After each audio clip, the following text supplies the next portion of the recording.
29 مئی 1453 میں بازنطینی سلطنت کا خاتمہ اس وقت ہوا جب عثمانیوں نے 55 دن تک اس شہر کا محاصرہ کرنے کے ساتھ ساتھ اس کی مضبوط دیواروں پر دن رات توپوں کا استعمال کیا۔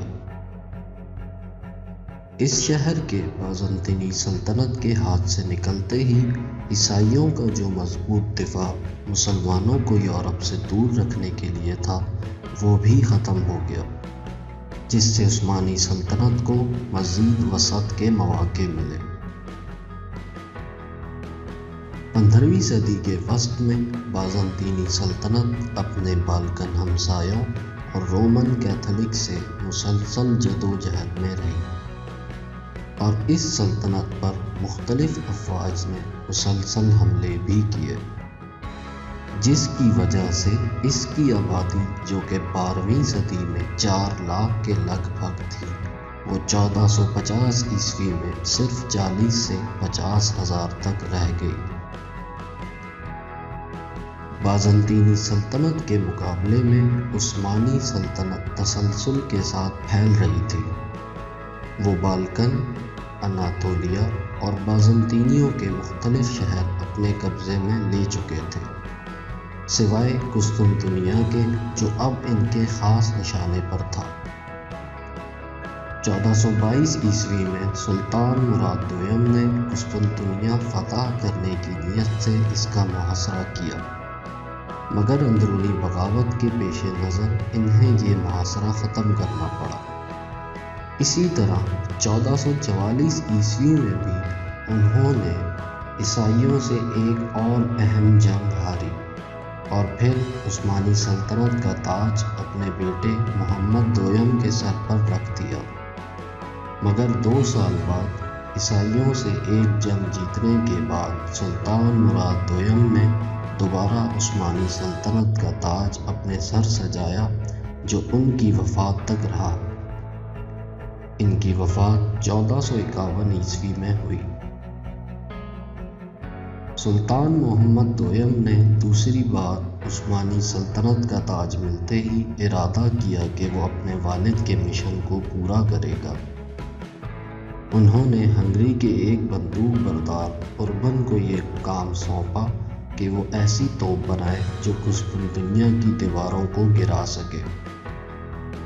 اربن نے ایسی صفت کی حامل توپ کو 1453 عیسوی میں عثمانی دارالحکومت سے قسطنطنیہ کے مضافات میں منتقل کیا۔ اس کے ساتھ ہی سلطان نے حملہ کر کے قسطنطنیہ کے ساحلی علاقوں پر قبضہ کر لیا۔ اسی دوران بازنطینی شہنشاہ نے عیسائی دنیا سے اس سلسلے میں مدد کی اپیل کی، مگر اس کی مدد وینس اور گیونا کے علاوہ کسی نے نہ کی۔ اس کی وجہ عیسائی دنیا کے بازنطینی حکومت سے مذہبی اختلافات تھے۔ گینوا نے 700 فوجیوں کی مدد قسطنطنیہ کی قیادت میں بازنطینی ریاست کی طرف روانہ کی، جو جنوری 1453 میں پہنچی۔ بازنطینی حکومت نے اپنی فوجوں کی کمان قسطنطنیہ کو دی، جو کہ دفاعی حکمت عملی کے لحاظ سے مشہور کمانڈر تھا۔ بازنطینیوں کا سب سے مضبوط ہتھیار قسطنطنیہ کے گرد دیوار تھی۔ اس کی لمبائی 4 میل، اونچائی 12 میٹر اور چوڑائی 5 میٹر تھی۔ یہ دیوار جب سے تعمیر ہوئی تب سے کوئی مخالف فوج اس کو نہ توڑ سکی نہ عبور کر سکی۔ اس کے ساتھ ایک مضبوط لوہے کی زنجیر سمندری راستے میں حائل تھی، جس کی وجہ سے سمندری راستے سے بھی کوئی فوج حملہ نہیں کر پاتی تھی۔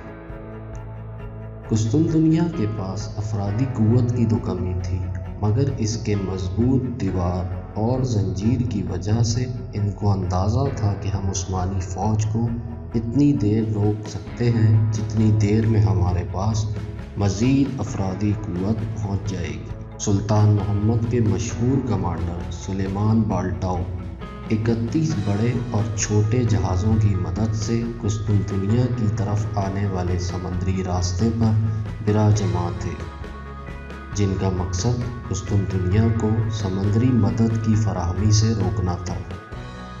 اس کے ساتھ ساتھ 69 توپیں زمینی راستے سے شہر کی دیواروں پر گولے داغتی رہی۔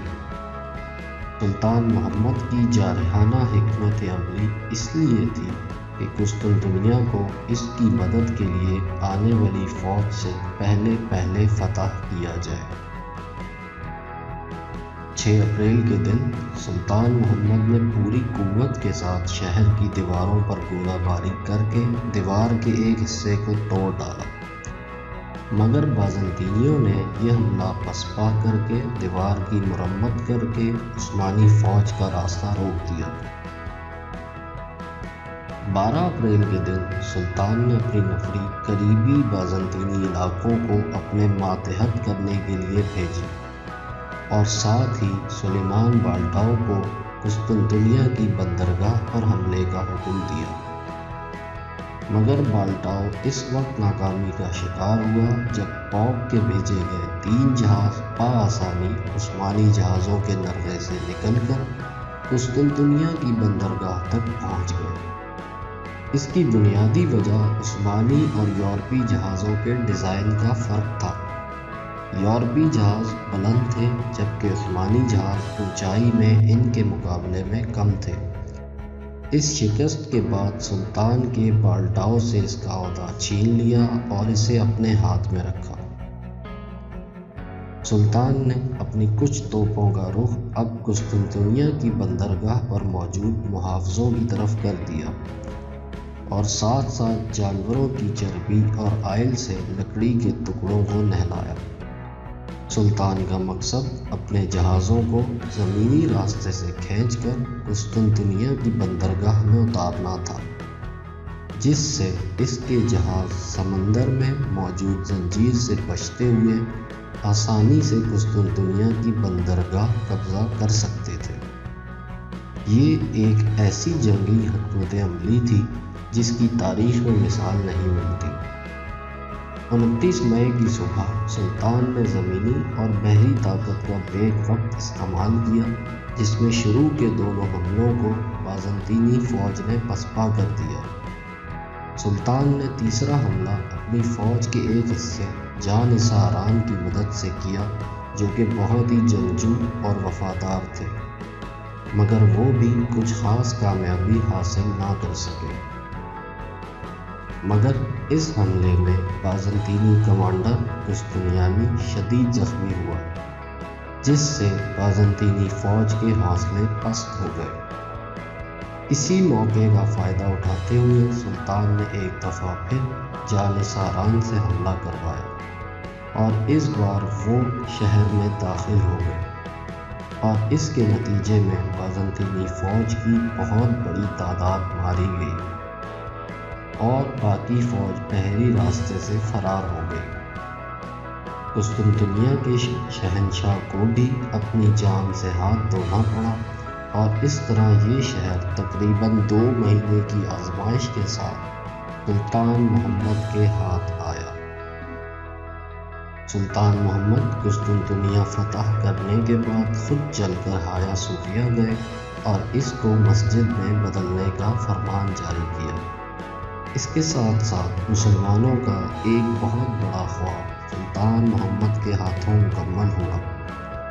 اسی فتح کے بعد سلطان محمد کو سلطان محمد فاتح کے نام سے جانا جانے لگا۔